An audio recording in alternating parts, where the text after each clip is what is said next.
关心天气的消息，即马呢受到东北季风甲华南云系影响，今仔日嘉南、台北甲宜兰这雨势落真大，就要等到拜四了后，这东北季风减弱，才会豆啊转好。也毋过，即礼拜五开始，又搁有新的东北季风要来报道啊。到时阵，全台湾的北部地区这上悬可能干那19度尔。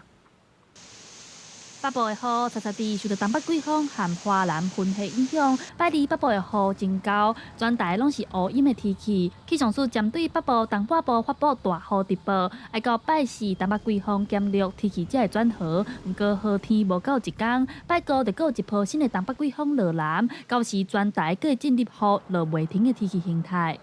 星期四可能是未来一周天气比较理想稳定的一天。星期五开始，又是另一波东北季风增强到下周初期，所以预估北部、东半部地区降雨的机会又升高了，甚至在周末到下周初期，中南部的山区断断续续会有这样的情况。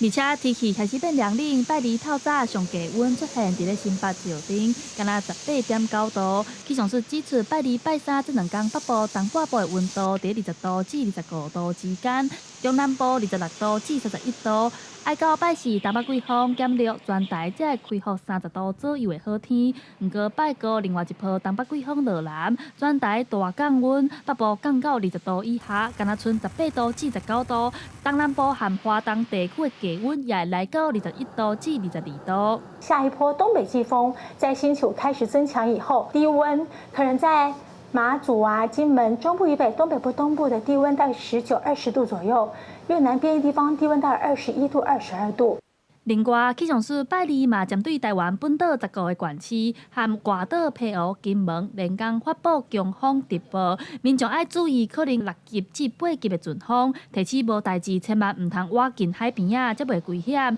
记者陈亚轩、林旭凯台北报道。